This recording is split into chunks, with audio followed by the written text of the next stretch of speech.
كان يريد العزة فلله العزة جميعا إليه يصعد الكلم الطيب والعمل الصالح يرفعه والذين يمكرون السيئات لهم عذاب شديد ومكر أولئك هو يبور.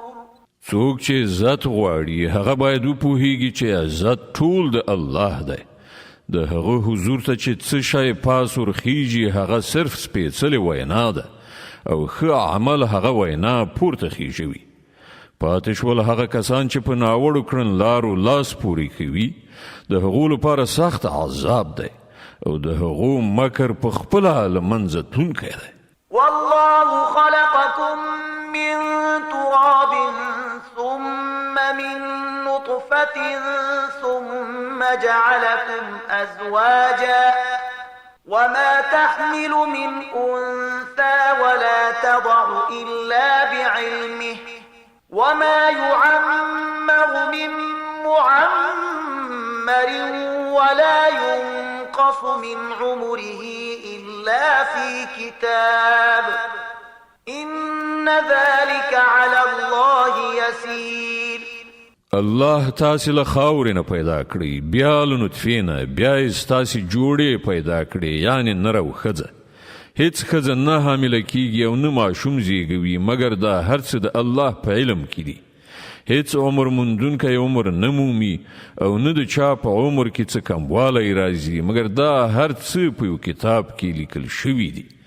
د الله لپاره دا ډیر آسان کار دی. وما يستوي البحران هذا عذب فرات سائغ شرابه وهذا ملح أجاج ومن كل تأكلون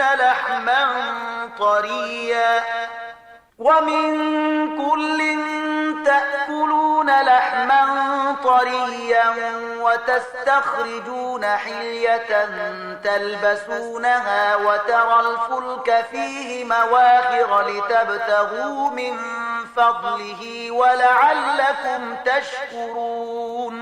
او د دواړو سیندونو اوبه یو شانته نه دي. یو ډول خوږې او تنده ماتونکي دي ښې څښل کیږي او بل ډول سختې ترخې مالګینې دي چې نشي څښل کیدی.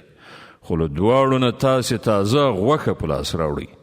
د اغوستلو لپاره د ګاڼې وسایل ترېنه راباسئ او په همدې اوبو کې تاسې ګورئ چې کښتۍ د هغه سینه څیروي وړاندې ځي تر څو چې تاسې د الله فضل ولټوئ او د هغه شکر ویستونکي شئ. يولج الليل في النهار ويولج النهار في الليل وسخر الشمس والقمر كل يجري لأجل مسمى ذلكم الله ربكم له الملك والذين تدعون من دونه ما يملكون من قطمير. هغه په ورځ کې شپه او په شپه کې ورځ ننباسي. لمر او سپوږمۍ رام کړي دي. دا هر څه به تر یوې ټاکلې نیټې پورې چلیږي. همغه الله چې د هغه په لاس کې دا ټولې چارې دي ستاسې پروردګار دی. پاچاهي د همغه ده.